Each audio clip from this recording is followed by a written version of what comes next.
Jusqu'à présent, je me suis toujours intéressé à la santé, aux moyens d'y parvenir, et je n'ai pas fait cas des maladies, des médicaments, de la médecine. Ce n'est pas mon métier, je ne suis pas compétent pour ça ni intéressé. Pour moi, c'est la santé d'abord. Et puis il y a un an, je suis devenu papa. C'est la plus belle expérience de toute ma vie, et j'ai été, comme tous les pères, confronté à un moment ou à un autre à la question de la vaccination. Et franchement, j'entends tout et son contraire.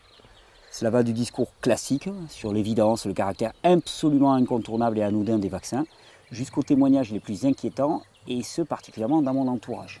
J'ai des exemples auprès de moi. Alors, je me rends compte au final que je n'ai pas les éléments pour faire un choix sur la vaccination. Un choix, le fameux choix éclairé. Et pour mon fils, je veux le meilleur, la pleine santé. Je ne veux pas faire de choix au hasard, et surtout pas jouer à la roulette russe. On parle de consentement libre et éclairé. Alors, puisque personne ne semblait pouvoir m'éclairer sans prendre parti, je me suis lancé dans une enquête. J'ai fait ma propre enquête, avec toute l'énergie que me donne l'amour pour mon fils.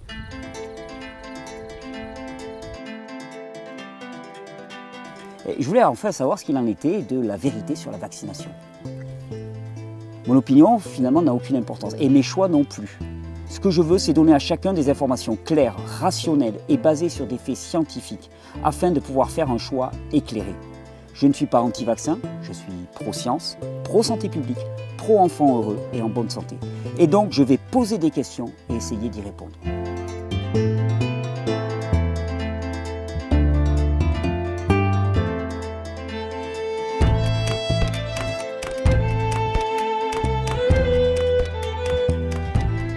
Nous voulons tous que nos enfants soient en bonne santé, n'est-ce pas? J'ai appelé mon grand ami Alex, afin qu'il vienne filmer mon témoignage de mon enquête et qu'il puisse rendre compte du chemin que j'avais emprunté pour dénouer le vrai du faux. Ce film, c'est le témoignage de cette enquête. C'est mon chemin vers la vérité sur la vaccination.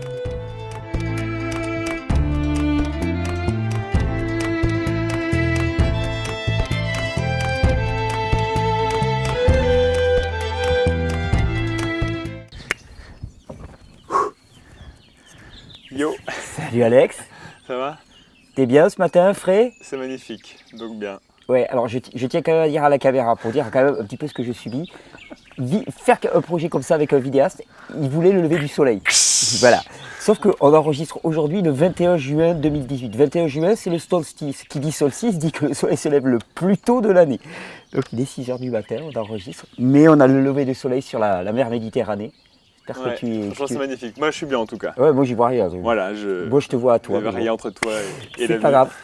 T'es chaud, t'es bon? Je suis chaud, je suis bon. Bon, super. On va continuer notre petite aventure. Donc tu l'as compris, après avoir placé les bases de la théorie vaccinale, de qu'est-ce qui se passe dans un vaccin et tout, je me suis dit, on va aller examiner quelques vaccins les uns après les autres. On ne va pas tous les passer en revue, mais il y en avait quelques-uns emblématiques que je voulais passer en revue. Hier, on a fait le ROR, dans l'épisode précédent, qui me semblait vraiment important parce que c'est un vaccin qui touche tous les enfants.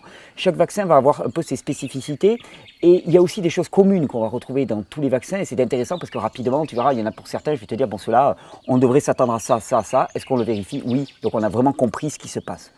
Il y en a quelques-uns encore que je voudrais voir, Ouais. C'est le vaccin contre la grippe, ça va être le sujet d'aujourd'hui parce que le vaccin contre la grippe c'est tous les ans qu'on nous en parle et qu'on doit se faire vacciner à nouveau tous les ans. Et puis il y aura dans les prochains épisodes le vaccin contre le papillomavirus, vaccin contre le papillomavirus qui en France a fait beaucoup de bruit suite à l'interpellation en particulier d'un médecin qui s'appelle le professeur Henri Joyeux. Ça a fait un gros buzz médiatique on va dire. Et puis on parlera de l'hépatite B. L'hépatite B, la fameuse maladie sexuellement transmissible pour laquelle on vaccine les enfants à 2 mois. Aujourd'hui on va s'occuper de la grippe, si le coq nous laisse, parce que pareil petit matin, donc je te donne, si tu es en état, je te donne tes petits devoirs, donc je rappelle toujours, vous pouvez aller juste sous la vidéo, vous pouvez télécharger l'intégralité des références scientifiques sur lesquelles je me suis appuyé, il y a le dossier complet. J'ai fait le calcul en tout pour les 8 épisodes, vous avez plus de 120 pages à consulter. Et puis il y a aussi la transcription de cette vidéo, donc c'est quelque chose de beaucoup plus court pour les personnes qui veulent juste avoir la transcription de cette vidéo sans avoir les références scientifiques. On est parti? Ouais, ok. c'est parti. On parle de la grippe. Ouais. La grippe, c'est une maladie qui chaque année réapparaît avec l'hiver, soi-disant, et chaque année on nous parle d'épidémie de grippe. Donc il faut se faire vacciner. Alors ce qui est marrant, c'est que quand j'ai fait mes recherches, en fait on tombe sur des chiffres d'évaluation des épidémies de grippe qui sont juste hallucinants. C'est-à-dire ça varie entre 1000, pour la France, entre 1000 et 15 000 morts par an pour la grippe, selon les médias, selon les trucs comme ça. Donc, de 1 à 15, ça fait quand même énorme, quoi. Tu vois, 15 000 morts, ça commence à être sérieux. Ouais. Ça justifie. Et alors, ce qui est marrant, c'est que le ministère de la Santé n'ose plus citer les chiffres. J'ai vu une citation de Marisol Touraine, c'était en 2015, qui disait, alors, je vais te le faire bien. La grippe n'est pas une maladie bénigne. Chaque année, elle provoque de très nombreux décès. Chaque malade doit être immédiatement pris en charge et hospitalisé si son état l'exige. Non mais rigole pas. Rigole pas. Donc, alors, les médias ils reprennent inlassablement le chiffre de 18 000 à peu près morts supplémentaires chaque année. D'accord ? Lors de l'hiver 2014-2015, il y avait 18 000 morts selon les médias. L'Agence nationale de santé publique France pour la même année estime à 9 000. Donc déjà, eux, ils te le coupent en deux. Tu dis non, 18 000 quand même les gars, là c'est un peu n'importe quoi, c'est pas sérieux, c'est pas crédible, on va dire 9 000, ça passera mieux. Le centre d'épidémiologie sur les causes médicales de décès, là, le CEPIDEC, dont je t'avais parlé parce que Christophe Jarry qui nous a fourni ces courbes, s'est appuyé sur les chiffres du CEPIDEC qui est vraiment la référence statistique en France. Lui, il parle de 431 morts par la grippe en moyenne chaque année. Donc on passe de 18 000 à 431, fou, hein, ça fait quand même, tu te dis les mecs où ils sont passés, quoi, tu vois, on a des morts qui sont en souffrance quelque part, quoi. Donc bon, et même le Haut Conseil à la santé publique, hein, il se mouille pas trop, il dit la grippe saisonnière touche annuellement 2 à 8 millions de personnes, donc elle touche, ça, d'accord, et entraîne le décès de plusieurs milliers de personnes, essentiellement des personnes de plus de 65 ans. D'accord, donc c'est au final assez vague là tout ça. On ne sait pas où on en est. Ouais. Et alors c'est très marrant parce que tu te rends compte qu'il n'y a pas qu'en France que ça se passe comme ça. Et par exemple, je suis tombé sur pas mal d'études aux États-Unis, je te mets toujours toutes les références. Et il y en a une par exemple qui m'a beaucoup amusé qui dit les chiffres des décès dus à la grippe aux États-Unis relèvent-ils plus du travail de relations publiques que du travail scientifique? Et ils disent les données américaines sur les décès dus à la grippe sont difficiles à interpréter. Les centres de contrôle et de prévention des maladies, c'est le CDC, c'est vraiment l'architecture du système de santé américain, reconnaissent une différence entre les décès dus à la grippe et les décès associés à la grippe. Il y a les décès dus c'est très difficile parce que tu as des personnes parfois qui sont âgées, fatiguées, puis elles vont développer la grippe, elles vont mourir dans ce laps de temps, et on te dit « Ah mais ça c'est dû à la grippe !» Et on dit « Attendez, c'est associé, donc il y a une corrélation, ça ne veut pas dire qu'il y a une causalité. » En outre, il y a des incompatibilités statistiques importantes entre les estimations officielles et les données statistiques vitales nationales. Les données statistiques vitales nationales, c'est vraiment l'annuaire statistique, c'est comme le CEPIDEC, donc je te parlais de Centre d'épidémiologie sur les causes médicales de décès. Ces problèmes sont aggravés par le marketing de la peur, une stratégie de communication des CDC dans laquelle les experts médicaux prédisent des résultats dramatiques durant les périodes de la grippe. Donc, ce qu'ils disent globalement, c'est qu'il y a une entreprise de non-communication, de décommunication autour de la grippe qui est assez hallucinante, qui parle vraiment de marketing de la peur. Alors, il y a aussi un autre enjeu au niveau de la grippe, c'est que souvent, et ça s'est passé en France aussi, on reproche au personnel de santé de ne pas se vacciner de manière efficace contre la grippe. On leur dit, on leur tape sur les doigts. Les gars, de mon point de vue, je dirais, ils sont pas fous, quoi. Tu vois, se prendre une dose tous les ans, ils commencent, tu vois, ils se disent quand même, c'est pas top, quoi. Tu vois, t'as beau être pro-vaccin, tu te dis quand même, faut pas abuser, quoi. Les bonnes choses, faut pas abuser. Donc là, et alors, une étude très intéressante qui a été faite sur les personnels de santé. En fait, quelles sont les preuves selon lesquelles la vaccination des personnels de santé contre la grippe saisonnière protégerait leurs patients? Tu vois, ça vaut le coup de se vacciner en tant que professionnel de santé si ça protège tes patients. Examen critique. Conclusion, les études qui visent à prouver la croyance répandue selon laquelle la vaccination des personnels de santé diminuerait la morbidité et la mortalité des patients sont tout à fait erronées et les recommandations de vaccination sont biaisées. C'est chaud quand même, hein. Donc les études sont erronées et les recommandations de vaccination sont biaisées. Aucune preuve publiée fiable ne montre que la vaccination des personnels de santé aurait un quelconque bénéfice pour les patients. Pas de preuve de réduction de la morbidité ni de la mortalité des patients, ni même de preuve d'augmentation du nombre de taux de vaccination des patients. Donc en clair, ça ne sert à rien. Donc reprenons, hein. On a quand même un truc qui était pas très clair. On a des chiffres qui sont gonflés, exagérément gonflés. On a manipulation par la peur, dit un auteur. Hein. Quel que soit le nombre de morts, on va essayer d'étudier l'influence du vaccin contre la grippe. D'accord, hein. Et c'est un peu édifiant. Alors, pour te dire un petit peu ce qui se passe avec le vaccin contre la grippe, et tu vas voir qu'on va retrouver des choses qu'on a déjà vues précédemment. Une étude qui le dit très clairement, qui s'appelle « Vaccin annuel contre la grippe, une épée à double tranchant ». Tu l'as cité en anglais et en français. L'immunisation, ce que dit cette étude, c'est que l'immunisation naturelle liée au fait d'être naturellement exposé au virus de la grippe donne une immunité, alors maintenant tu connais le mot, hétérosubtypique, une immunité à large spectre contre toutes les souches virales de la grippe. Alors qu'une immunité spécifiquement développée à l'issue d'un vaccin va donner une immunité ultra spécialisée contre une souche virale de la grippe. Étant donné qu'il y en a des dizaines et des dizaines en circulation, ça va te rendre plus fragile qu'autre chose. La vaccination, dans un sens, empêche cette adaptation hétérosubtypique et présente un risque pour les populations en risque, en particulier les enfants. Voilà les conclusions de cette étude, tu pourras aller la voir, il y a tout le texte. Alors je te cite quelques trucs qu'on avait déjà vus. Association entre le vaccin saisonnier contre la grippe 2008-2009 et la pandémie due au H1N1 durant le printemps et l'été 2009. Ouais.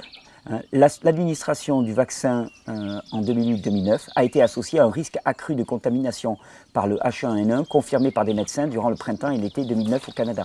Globalement, tu es vacciné l'année précédente contre une souche virale de la grippe et l'année suivante, eh bien, tu es plus susceptible d'être atteint par la grippe. Tu comprends? Ouais. On hyper spécialise le système immunitaire. Et ça, on va le retrouver partout, tout le temps. On va pouvoir jouer à ça et se dire, bon, pour le prochain vaccin, est-ce qu'on retrouve? Oui, on le retrouve automatiquement. Parce que c'est la nature des virus et des bactéries de s'adapter, de se modifier très vite, très vite, beaucoup plus vite que notre ingénierie nous médicale peut créer des vaccins adaptés. Et chaque fois qu'on va solliciter notre système immunitaire par le biais de la vaccination sur une souche en particulier, eh bien, ça va d'une certaine manière éteindre tout le reste. C'était l'histoire du clavier de piano. Si tu tapes sur une touche en permanence, donc tu vas voir ce son, et tu ne touches pas au reste du clavier. Avec des tests sur les souris, des souris vaccinées préalablement meurent dès la pandémie grippale, tandis que les non vaccinés survivent. Je te donne l'exemple, par exemple. Ici, alors, les mots sont un petit peu complexes, ça vaut le coup de le lire. Nous montrons que l'induction de l'immunité hétérosubtypique, donc l'induction, c'est-à-dire la sollicitation de cette immunité par l'exposition naturelle à la maladie, protectrice par infection due au virus de la grippe, au virus humain de la grippe H3N2, est empêchée par une vaccination contre la souche H3N2. Par conséquent, les souris vaccinées n'étaient plus protégées contre l'infection liée au virus de la grippe aviaire H5N1. Donc, ils disent, l'immunité générale qui est issue de la rencontre avec le virus H3N2. Si on vaccine, bien on n'a plus d'immunité générale. Et ce qui fait que les souris vaccinées, le jour où elles rencontrent H5N1, eh bien, elles sont mal, elles ne sont plus protégées. Suite à cela, les souris vaccinées contre le virus H3N2 ont continué à perdre du poids après l'infection avec H5N1, ont eu des titres de virus 100 fois plus élevés dans les poumons le 7e jour après l'infection et des changements histopathologiques plus graves que les souris qui n'ont pas été protégées par le vaccin contre la grippe H3N2. Ces résultats peuvent avoir des implications sur la recommandation générale de vacciner tous les enfants sains contre la grippe saisonnière à la lumière des menaces pandémiques actuelles causées par le virus hautement pathogénique de la grippe aviaire H5N1. Ils disent clairement, une souris, un mammifère qui est vacciné contre une souche spécifique de la grippe devient beaucoup plus faible par rapport à toutes les autres souches. Et alors après, tu vas te vacciner contre les autres, puis vacciner contre les autres, vacciner contre les autres, et ça n'arrête pas. Sauf qu'à chaque coup, tu prends une dose d'aluminium et de mercure aussi. Tu vois, je veux dire, tu passes à la case départ. C'est pas anodin, ouais. Je ne sais pas si tu suis, mais je vais encore insister, parce que ça, c'est vraiment une notion ultra importante que je voudrais voir dans ces vidéos. Et c'est pour ça d'ailleurs que j'explore tous les vaccins, histoire de voir vraiment des leitmotifs qui reviennent. L'immunité, la vaccination ne sollicite qu'une toute petite branche du système immunitaire. L'immunité immorale qui passe par la réponse des antigènes anticorps. Et ce, au détriment de l'immunité cellulaire et de l'immunité mucosale. Donc en réponse au vaccin, le corps fabrique une quantité d'anticorps ultra spécifique, ce qui est totalement différent de l'immunité naturelle, qui est une immunité adaptative et qui est beaucoup moins spécifique. D'accord ? Donc en utilisant un vaccin, c'est un succédané d'une certaine manière de réponse immunitaire, ultra spécifique. Ça va? Tu suis? Ouais. Tu as compris ce principe? C'est très clair. C'est très clair, mais je voulais le démontrer de façon manifeste. Là maintenant, je pense que c'est acquis. Ouais. Alors, je me suis amusé à voir, est-ce qu'il y avait d'autres effets secondaires gênants de la grippe, en particulier parce qu'il y a une recommandation, en tout cas en France, sur le site du gouvernement, de vacciner les femmes enceintes. Je me suis qui dit femme enceinte, aluminium, mercure, fœtus. Tiens, est-ce que si on allait creuser du côté des fausses couches, des malformations à la naissance, des inflammations chez la femme enceinte, est-ce qu'on va trouver quelque chose? Tu vois, je savais un peu où je voulais aller hein, donc je commençais à creuser dans ce sens-là. Comparaison des signalements de fausses couches au VAER durant 3 saisons de grippe consécutives. Hein, tu as cette étude qui est disponible sur tes relevés. Multiplication par 10 des fausses couches chez les femmes ayant reçu le vaccin contre la grippe. Par 10? Par 10. C'est chaud quand même. C'est pas anodin. En utilisant des données provenant du projet périnatal collaboratif qui a été parrainé par la FDA, le service de santé publique américain et l'Institut national de la santé, les chercheurs ont montré que l'exposition au thymérosal, donc au mercure, hein, durant la grossesse avait augmenté les malformations à la naissance de manière significative.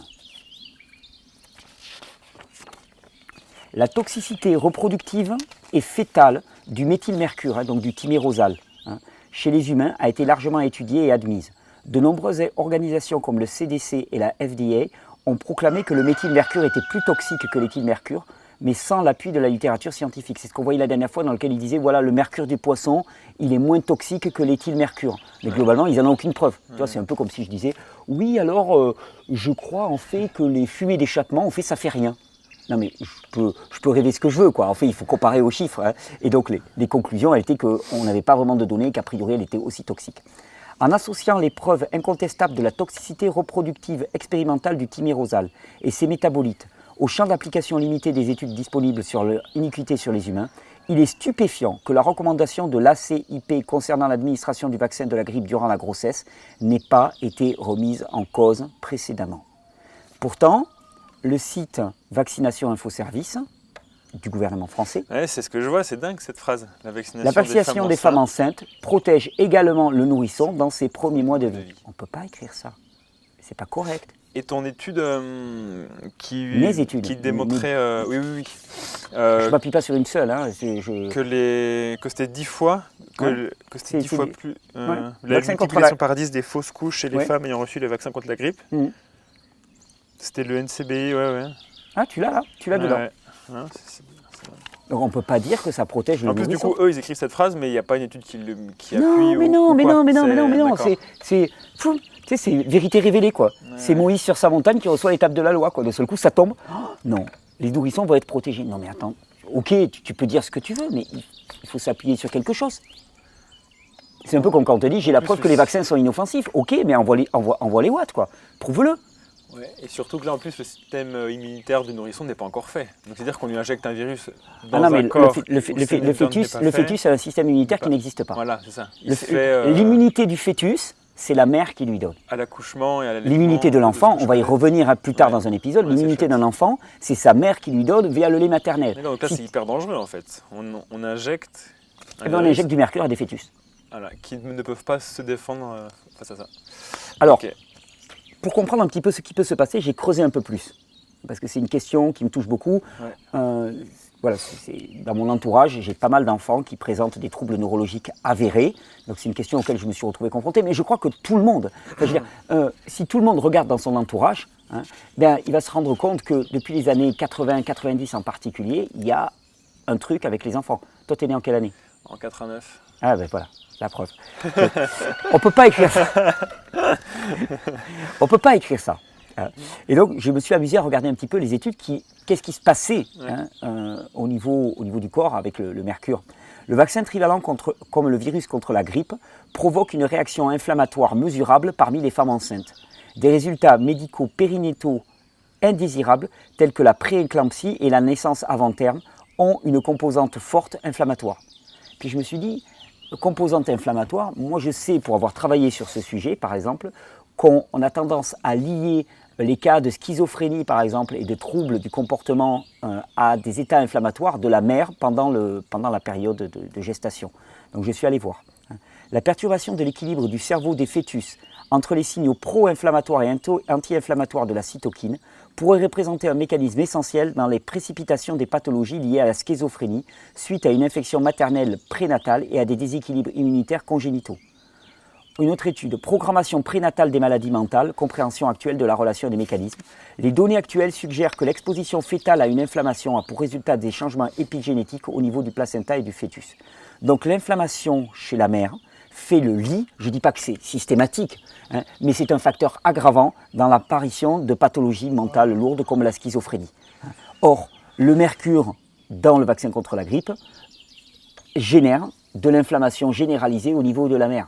Donc, on peut en conclure qu'il y a un risque aggravé de pathologies de type psychiatrique chez les enfants dont la mère a été vaccinée pendant la gestation. Et c'est marrant parce qu'en plus on dit de plus en plus que le vaccin contre la grippe ne sert à rien. Oui, mais ça on va y revenir. On va y revenir. Oui, donc c'est ça le truc, c'est que quand on parle de balance bénéfice-risque, tu vois, je veux dire, si tu as d'énormes bénéfices et des énormes risques, tu peux choisir de jouer. Enfin, tu vois, quand tu vas au casino, tu peux perdre gros, mais tu peux gagner gros.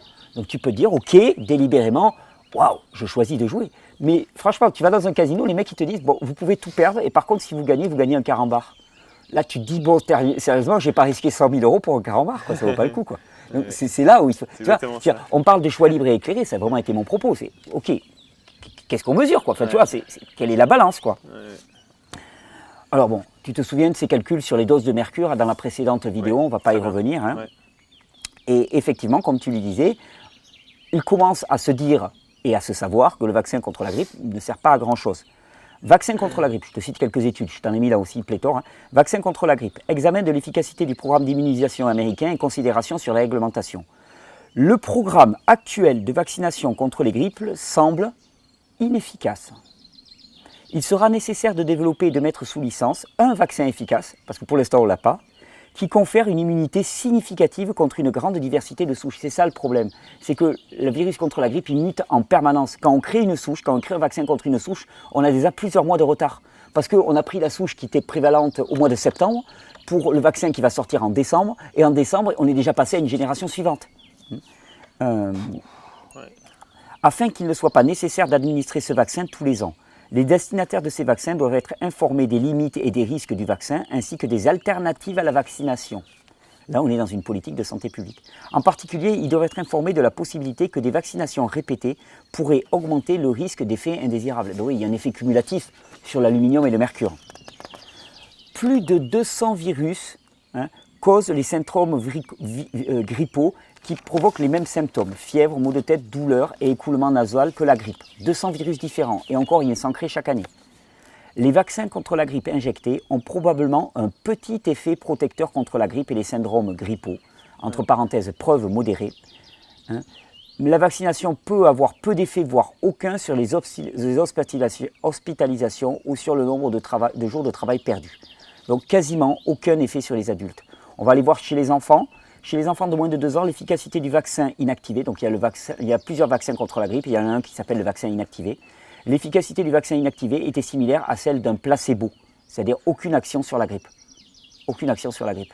Tu te souviens, on utilise des placebos qui sont d'autres vaccins, mais des vaccins contre autre chose. Donc ils sont quand même pris, ceux qui sont pris le placebo sont quand même pris une bonne dose de thymérosal, d'aluminium et ainsi de suite. Voilà, non, ils sont pris le cocktail, ils ne l'ont pas raté, ils étaient invités au cocktail, mais aucune efficacité. Aucune comparaison d'innocuité n'a pu être effectuée, ce qui renforce la nécessité de normaliser les méthodes et la représentation des données sur l'innocuité des vaccins dans les futures études.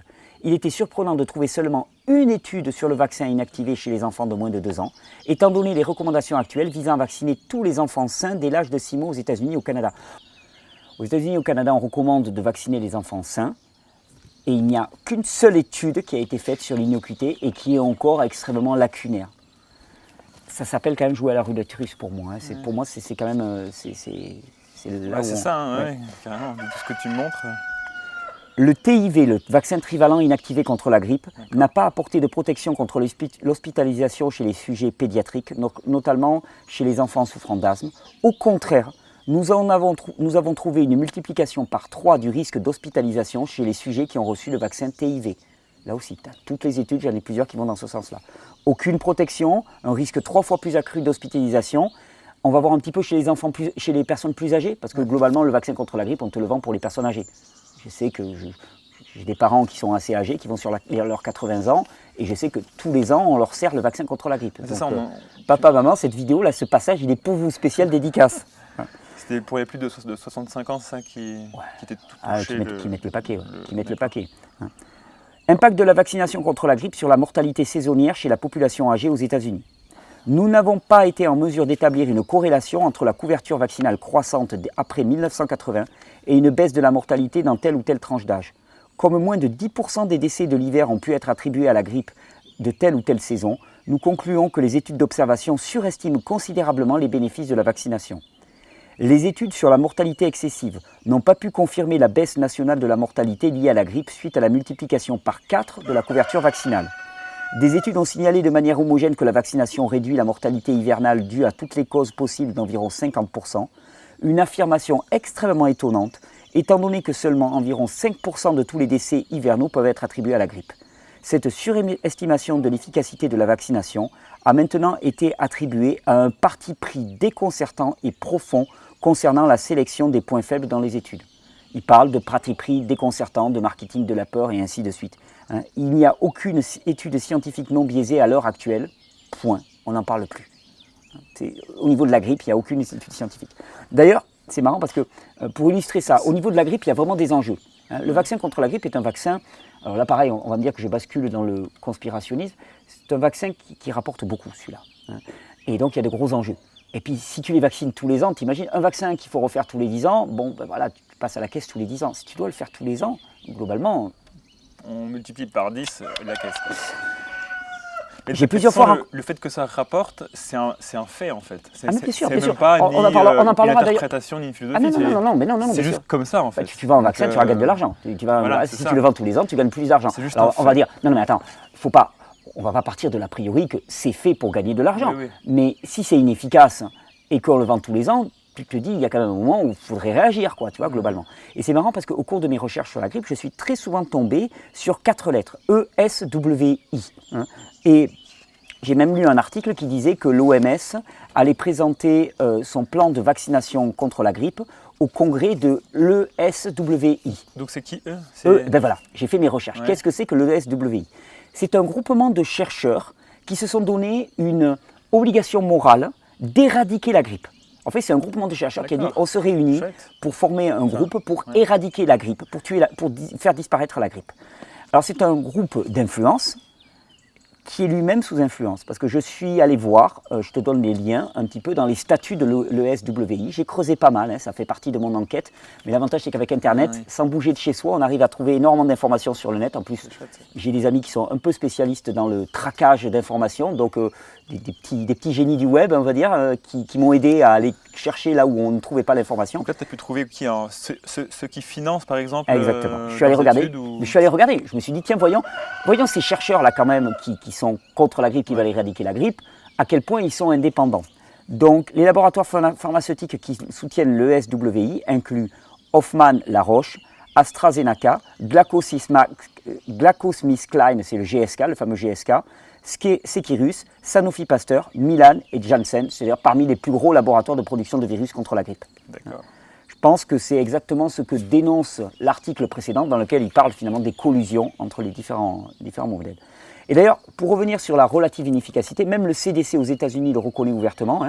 Ils disent dans un article qui est publié sur le site du CDC, je te donne le lien, durant la période du 2 novembre 2017 à février 2018, l'efficacité globale de la vaccination contre la grippe A et la grippe B s'élevait à 36%. 36% d'efficacité, ça veut quand même dire 64% d'inefficacité, globalement. Et en plus, qu'est-ce qui est pour eux efficace ou non? Ça pourrait se discuter. Alors on va faire le point si tu veux, un petit point sur ce virus sur la grippe. Chaque année, le virus de la grippe circule. C'est endémique dans notre société, tout le monde y est exposé, c'est naturel, d'accord? Quand tu y es exposé, tu gagnes une protection croisée, c'est-à-dire que tu développes ce qu'on appelle une immunité hétérosubtypique. Ce terme-là, j'espère que les gens qui ont regardé ces vidéos, ils l'auront acquis. Une immunité hétérosubtypique qui est la marque de l'immunité naturelle. A contrario, les personnes vaccinées ne développent pas une immunité à large spectre comme l'immunité hétérosubtypique. Et si on se projette dans 20 ans, que se passe-t-il? Eh bien, les souches virales n'ont pas cessé d'évoluer Et les personnes qui se prennent une dose vaccinale chaque année, elles ont tendance à avoir une immunité qui chaque année se resserre. Que se passe-t-il pour ces personnes-là? Moi, je comprends que les personnels de santé n'aient pas envie de se faire vacciner tous les ans. Parce qu'ils doivent avoir certainement le minimum de connaissances au niveau immunologie pour savoir que s'ils se vaccinent tous les ans, bien à ce moment-là, leur immunité, elle va devenir de plus en plus restreinte, de plus en plus spécifique, de plus en plus spécialisée et de plus en plus restreinte. Donc la vaccination contre la grippe, elle affaiblit les défenses immunitaires et même accélère la mutation du virus, sans compter sur tous les effets secondaires potentiels. Démonstration, CQFD? Ouais. Ça te va? C'est très clair. Hein. C'était clair. Alors, on va faire un dernier petit topo là, dans cette vidéo sur le pneumocoque. D'accord. Parce que donc le pneumocoque... Le pneumocoque, c'est une bactérie qui s'attaque, entre guillemets, aux poumons. D'accord. Hein, les infections à pneumocoque, c'est des infections qui touchent les poumons. On va retrouver exactement les mêmes choses que pour la grippe, donc je vais te le faire rapide. La vaccination a amené une diminution des cas de pneumocoque issus de certaines souches, mais une augmentation énorme des autres souches. Par exemple, je te cite que quelques études, je t'en ai mis là aussi toute une tartine, c'est pour ça qu'il y a autant de pages. C'était facile à de remplir. Je suis très fier de moi, je dis ouais, je fais un document de 120 pages, mais en fait il y avait tellement d'études, j'aurais pu te faire 240 pages de clics comme ça. C'était juste copier-coller, copier-coller, copier-coller. C'était l'introduction du vaccin conjugué pneumocoquique heptavalent PCV7. Alors qu'est-ce que ça veut dire? Ça veut dire que ce vaccin, il contient 7 souches de pneumocoque. D'accord? En 2000 aux États-Unis, a eu un impact important sur la baisse de l'incidence de la maladie pneumocoquique invasive dans toutes les tranches d'âge, notamment chez les enfants de moins de 2 ans. Cependant, l'émergence de sérotypes pneumocoquiques hors vaccin, en remplacement, a abouti à une augmentation de l'incidence des infections graves et invasives. Tu as compris ce que ça veut dire? Non. Ça veut dire globalement que on a introduit le PCV7 sur cette souche. Ouais. Ça a eu un impact important sur la baisse des maladies pneumocoquiques, notamment chez les enfants de moins de 2 ans, liées à ces souches. Ouais. Cependant, l'émergence de sérotypes pneumocoquiques hors vaccin, des sérotypes, ce sont des souches qui n'étaient pas prises en compte par le vaccin. C'est-à-dire qu'on a vu émerger de nouvelles souches, a abouti à une augmentation de l'incidence des infections graves et invasives. C'est-à-dire que d'un côté, on diminue drastiquement sur ces 7 souches, mais ça voit l'émergence de tellement d'autres souches qu'au final, quand on fait la balance, eh bien, on a une augmentation des cas d'infection. Donc, globalement, c'est contre-productif. D'accord? Ouais. Environ 6 à 10 ans après le lancement du PCV7, les maladies pneumocoquiques invasives chez les adultes ont considérablement augmenté. La disparition quasi totale des sérotypes de vaccins s'est produite chez les jeunes enfants, avec un remplacement rapide par des sérotypes hors vaccin, donc des souches qui n'étaient pas prises en compte par les vaccins, ne réagissant pas à la pénicilline. Le problème, c'est que jusqu'à présent, la pénicilline, c'était le médicament qu'on utilisait contre les pneumocoques. C'est-à-dire qu'on a des souches qui sont beaucoup plus résistantes et beaucoup plus virulentes. Ça craint. Ça craint grave. Ça craint. Même les chiens ne sont pas contents. Oui. Ouais. Et alors, qu'est-ce qu'on propose comme solution? Passer de 7 à 13 sérotypes, bien évidemment. On augmente le nombre de sérotypes. Cependant, en 2014, il existe des preuves de maladies pneumocoquiques invasives croissantes dues au sérotype non PCV13. C'est-à-dire qu'on a introduit le 13 à la place du 7 en disant, voilà, on va en prendre plus en compte. Sauf qu'en 2014, il existe des preuves qu'il y a de nouvelles souches qui sont plus prises en compte par le 13, notamment chez les enfants de moins de 5 ans. Ouais. Si cette augmentation continue, le bénéfice maximum du programme PCV13 chez les enfants pourrait avoir déjà été atteint. C'est-à-dire que qu'est-ce qui se passe? On crée un PCV7, un vaccin qui contient 7 souches. Bon là, bim, on balance le PCV7, des tas de bénéfices, parce qu'on lutte efficacement contre les 7 souches. On empêche l'infection, d'accord? Mais très rapidement, on voit de nouvelles souches apparaître. Donc là, on crée un 13. Et en 2014, on te dit, les bénéfices du 13, on les a déjà atteints. Et là déjà, il y a plus d'infections parallèles qui apparaissent. Et finalement, le bilan fait qu'il y a plus d'infections au pneumocoque malgré l'introduction du 13. Donc qu'est-ce qu'on va faire? On va passer au 21, au 36, au 64, au 72? Au 108. Ouais, au 108. Enfin, je veux dire, il n'y a pas de limite. Ouais. Hein? Non, dans ce cas-là. Pour mémoire, quand même, je te rappelle cette étude sur laquelle, quand même, on a bloqué au départ. Ouais. Le taux de mortalité infantile est aggravé avec l'augmentation du nombre de doses de vaccins administrés habituellement. Y aurait-il une toxicité biochimique ou synergétique? Elle a montré une corrélation importante sur le plan statistique entre le nombre de doses de vaccins et l'augmentation des taux de mortalité infantile. Chaque fois que tu augmentes le nombre de vaccins, ce n'est pas anodin d'augmenter le nombre de doses de vaccins. Parce qu'on va dire, on va augmenter le nombre de doses de vaccins. Oui, mais chaque fois que tu augmentes le nombre de doses de vaccins, on mesure une relation qui était dite contre-intuitive. Elle n'est pas contre-intuitive, elle est contre-intuitive par rapport à une culture qui nous a été inculquée que les vaccins sont inoffensifs, grâce à notre ministre qui d'un seul coup rend les vaccins inoffensifs, mais en vérité tout prouve qu'ils ne sont pas inoffensifs. Donc, chaque fois que tu augmentes le nombre de vaccins, ce n'est pas anodin. Donc cette corrélation entre le nombre de vaccins et la mortalité infantile est d'autant plus cruciale qu'en France, au 1er janvier 2018, on augmente drastiquement le nombre de vaccins. Je doute que Agnès Buzyn n'ait pas pu voir ces études, ou alors ça craint, parce qu'elle est censée quand même faire des choix éclairés. Mais tu vois, on te dit, voilà, au 1er janvier 2018, on va vacciner votre enfant, et ainsi de suite. Tu dis, mais moi j'ai une étude qui montre que plus on augmente le nombre de doses, plus on augmente la mortalité infantile. Qu'est-ce que vous en faites? Vous asseyez dessus? Enfin, je veux dire, pour conclure cet épisode, si tu veux, je voudrais revenir un tout petit peu sur le fonds de compensation des victimes, là, le fameux VAERS et le NCVIP. On avait vu finalement que le NCVIP a compensé à échelle de 3 milliards, un peu plus de 3 milliards, 3,8 milliards de dollars sur 20 ans les victimes d'accidents vaccinaux aux États-Unis. On avait vu que d'après les chiffres qu'on a, on a à peu près 1 à 10% des accidents vaccinaux qui sont effectivement rapportés. Et ça c'est très intéressant parce que pour avoir discuté avec pas mal de personnes qui ont eu des accidents vaccinaux, tous me disent la même chose. Elles ont essayé de remplir des dossiers d'indemnisation, les choses comme ça, et toutes me disent on n'y est pas arrivé. On n'y est pas arrivé. Pour faire reconnaître, en France en particulier, mais aux États-Unis c'est pareil, pour faire reconnaître un accident comme étant un accident vaccinal, pour faire reconnaître un lien de causalité, c'est un véritable parcours du combattant. Et une amie aussi qui a une fille qui a été gravement handicapée suite à... Elle dit suite à des accidents vaccinaux, on dit non, c'était génétique. Elle dit non, c'est bien, ma fille avant ça, elle était bien, et puis d'un seul coup elle a décliné juste après les vaccins. Mais tu comprends, la causalité, elle est toujours difficile à établir. Par contre, la plupart des parents, ils te disent non, mais attends, moi ils peuvent me dire ce qu'ils veulent, j'ai ma conviction, j'ai vu. En tant que parent, tu sais, tu vois un gamin qui du jour au lendemain commence à régresser. Tu te dis, non, tu vois, un gamin, il peut tomber et s'écorcher le genou. Tu vois, ça c'est un événement qui peut arriver dans la vie. Mais tu as un gamin qui, sur le plan cognitif, d'un seul coup, tu vois, se développe, il commence à avoir toutes les étapes du développement, le 4 pattes et ainsi de suite. Puis d'un seul coup, il commence complètement à régresser. Je veux dire, quel est l'événement extérieur qui peut avoir amené ça? Parce que régresser, c'est vraiment qu'il se passe quelque chose au niveau du système nerveux. Je veux dire, c'est pas tomber sur le genou, tu vois. Bon, tu te dis. Il y a forcément eu un truc. Il y a eu un truc, quoi. Donc tu cherches et tu te dis, dans les semaines précédentes, j'ai eu une vaccination. Donc, tu vois, il y a ça qui vient. Donc, tu as très peu d'accidents vaccinaux qui sont déclarés. Et du coup, juste pour comprendre, excuse-moi, le chemin, c'est pourquoi? C'est parce qu'il est trop long, il est trop compliqué, ou c'est cher? Trop compliqué. Trop compliqué. En France, je ne me souviens plus qui se charge de ça. Parce qu'en plus, en France, il n'y a pas comme aux États-Unis un VAERS. Il n'y a pas le VAERS. Parce qu'aux États-Unis, il y a le site du VAERS. Donc, tu peux déclarer tes accidents vaccinaux au VAERS.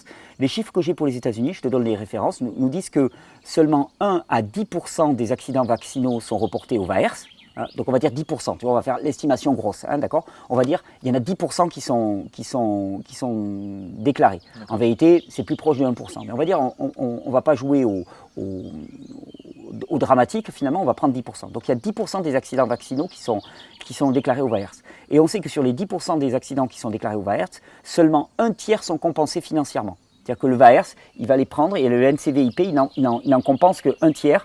Les autres, les dossiers sont rejetés. D'accord ? Donc ça veut dire que si tu as 3 milliards de compensations qui sont versées sur 20 ans, j'ai essayé de regarder combien on payait pour des accidents vaccinaux, pour essayer d'estimer le nombre de cas. Tu as tous les chiffres. Pour un enfant mort, tu gagnes 250 000 $. Un enfant mort, ça vaut 250 000 $. C'est la rémunération maximale qu'on puisse avoir. Donc imaginons qu'on soit sur la rémunération maximale. 3 milliards de dollars, 3,8 milliards de dollars divisé par 250 000, ça fait à peu près 15 000 cas. D'accord ? En vérité, on a beaucoup plus. Tu vois le chiffre, comment j'ai fait ? Oui. 3 milliards divisé par 250 000. Imaginons que toutes les personnes qui ont porté plainte aient eu la rémunération maximale, ce qui n'est certainement pas le cas, ça nous fait 15 000 cas. 15 000 cas en sachant qu'on a pris le chiffre estimatif que ce n'était que 10%. Donc tu multiplies par 10, ça fait 152 000 cas.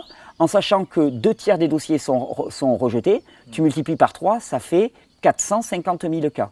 450 000 cas, en sachant que les personnes qui déclarent au VAERS, ce sont des personnes qui ont des accidents vaccinaux remarquables. C'est grave. Oui. Voilà. La plupart des accidents vaccinaux, crise d'épilepsie, choses comme ça, qui n'ont pas des conséquences à long terme, ne sont même pas vus. 450 000, estimation basse. On était dans l'estimation 10%. Si tu passes à l'estimation 1%, tu es à 4 500 000 en 20 ans.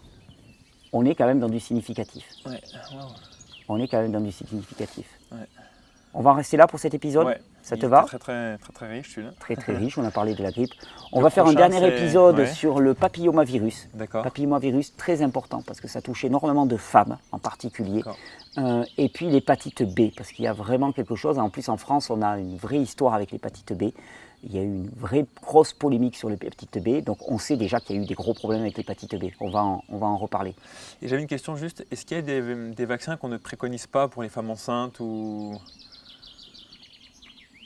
les enfants même en fait? Est-ce qu'il y a quand même des vaccins où non, pas à ma connaissance. Okay. Pas à ma connaissance. Il y a des vaccins qui sont recommandés, il y a des vaccins qui sont obligatoires, mais il n'y a pas des vaccins qui sont interdits en tant que tels à ma connaissance. Pour vérifier, mais il n'y a pas de vaccin. Okay. On se retrouve dans le prochain épisode. Ouais, super. Merci. Super. À toutes. À toutes.